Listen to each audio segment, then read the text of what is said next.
صباح الخير، صباح العافية. شلونكم حبايبي؟ إن شاء الله تكونون بخير. طبعا طافية الكهرباء، راح ناخذ ريوق وتريق أنا والجهال بالحوش. طبعا فرشنا بالحوش، راح نتريق. شوفوا البيت أظلم، شوفوا البيت أظلم لأن طافية الكهرباء. ماما جيب الصمون. ها هاي طاقة راح نتريق هنا بالحوش. يا جدي وراحت شنو ايش فيها الطيارة؟ رجعلي ورا. تعالي قاعد، تعالي قاعدي هنا، تعالي تو طيارة. سمع صوت الطيارة. تربع. يوم صباح الخير. حسوني يلا سلم عليهم. طبعا قعدنا هنا بهذا الهول اللي قلت لكم عليه، وقلها عض ونتريق شوية، نسمة هوا شوية مو هواي. يوسف ما ياكل جبن، ما يحب الجبن. أنا أحب الجبن. انت تحب الجبن؟ إيه. يوسف ياكل بس بيض، ما ياكل جبن. هاي الجبن أنا أحب الجبن. انا ما صبيت لك شاي. ها؟ ما صبيت لك شاي. يا مو الجبن جاي أفكارهم. هاي أمي. طبعا ما خلصت المدارس لسه، احنا نقعد متأخرين. طيارة. ما نقعد من وقت. والله جبن. أمي جبن عمي جبن.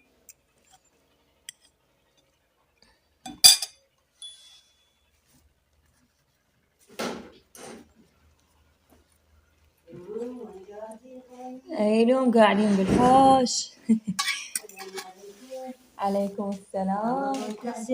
دنيا سو مجابي بيدكم. قاعد هنا. اي والله على مود التصوير جاي نصور. هاي جتي بيبي. شلون صحتكم؟ شلون احوالكم؟ ان شاء الله بصحة زينة. يلا اجتنا الخير والبركة. يعني يوميا نباوع على الباب، اذا ما تجي امي ناقصنا شيء احنا. صب لك شاي؟ لا متريقة. حسوني ايش تاكل، بيض لو جبن؟ بيض. شوفوا هسه شو يقول هو، احب الجبن. كذب. سلمون بيت خالتك علي. لا تكذب.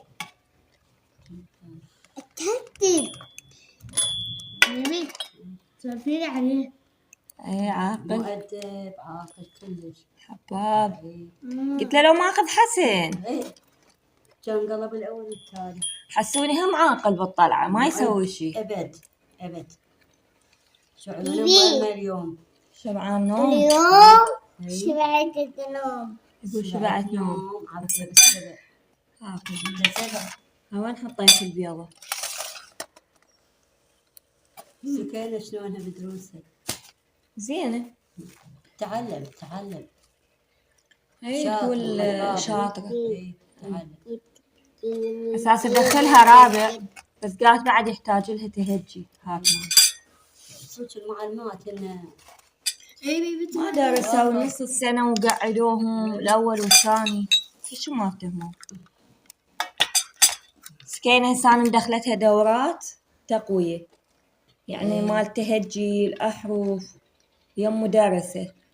هي نجحت لرابع، بس ما دخلتها دورات مع رابع لأن يحتاج لها تهجي، لأن الرابع بيه كتابات على الغيب، فلازم أدخلها دورة. إذا عندكم هيش طلاب دخلوهم دورات أحسن. هو الصف الأول إذا تعلمونه على التهجي الطالب يعرف دروسه كلها. إيه والله صار شاطر. يلا هسه راح نتريق ونرجع لكم بعد النسف. كملنا ريوق. تعالي أبى أدخلك. خطية بايسكلة خطية بايسكلة صار كل واحد صفحة. شبي بايسكلك حسوني؟ بايسكلي مكسور. مكسور؟ زنبور.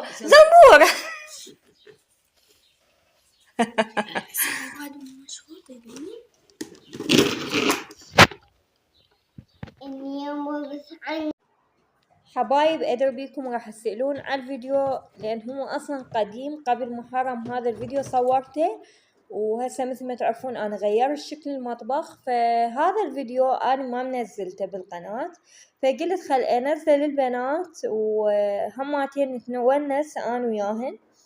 فمثل ما تشوفون كملنا ريوق وغسلنا الهدوم وهسه بلشنا بالمطبخ بتنظيف الطباخ. هنا من شفت المطبخ تذكرت شلون انا غيرت هسه مطبخي. طبعا تغيير كلش حلو وراحة نفسية، يعني هسه انا كلش مرتاحة بمطبخي الجديد. شوفوا هنا الحايط ابد مو حلو نهائيا، والالوان ما شاء الله كلها طابة في بعضيها. فهسه احلى شي سويته غيرت المطبخ. هنا صار الدنيا العصر ورحت يم اهلي ومسوت لنا عصرية بيض وطماطم. منو عدة من هاي الطاوة؟ طبعا هاي الطاوة موجودة بكل بيت، خاصة العجايز ببيوت الموجودة هاي الطاوات. ما أعرف ليش التقلا بيها تصير بيها نكهة وطعم طيب، يعني عكس هسه الطاوات الجديدة. فهاي الطاوة القديمة المحروقة الأكل بيها يصير ما أعرف طيب، إلى نكهة خاصة.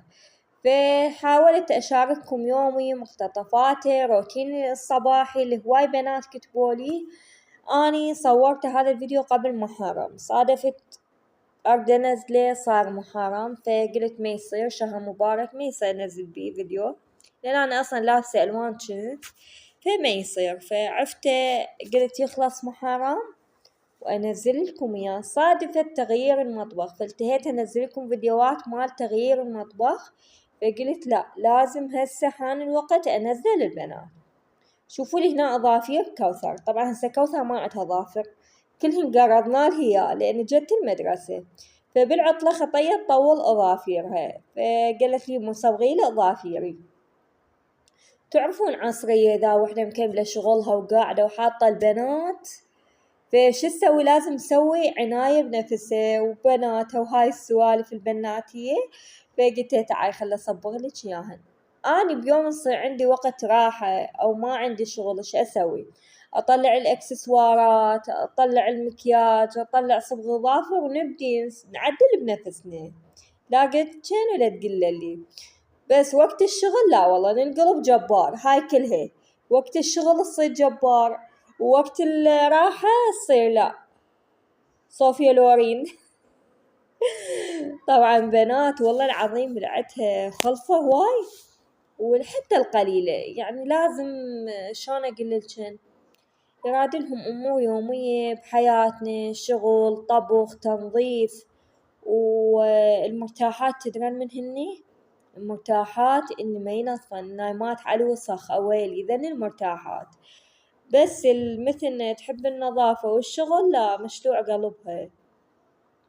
فهنا سويت لهم موديلات بأظافيرها فباعوا وتونسوا بنات.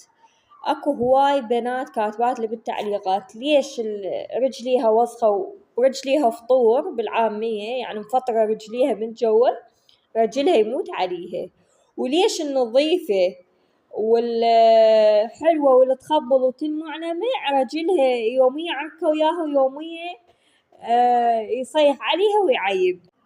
وقالت ام عباس وحكت ام عباس. بنات ترى هي كلها قسمة ونصيب، لا ام عباس ولا حظوظ ولا أبد.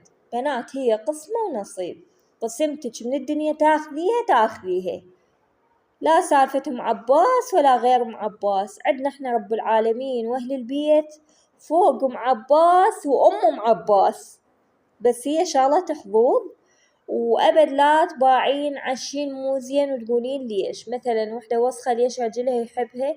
مشكلته هو أعمى، يعني مو مشكلتك انتي نظيفة ورجلك مثل ما يحبك وهاي لا، هو مشكلته لأن هو أعمى. لو ما أعمى مو على وسخها يحبها. فبنات أتمنى هاي تشيلوها من دماغكم، هي الشغلة قسمة ونصيب، كل من ياخذ قسمته من الحياة وما نباوع على الموزين وما نباوع على الوسخة، وها أصير وسخة على مود رجلي يحبني، لا مو ده هيج حب، والله العظيم هيج حب واحد ما يريده.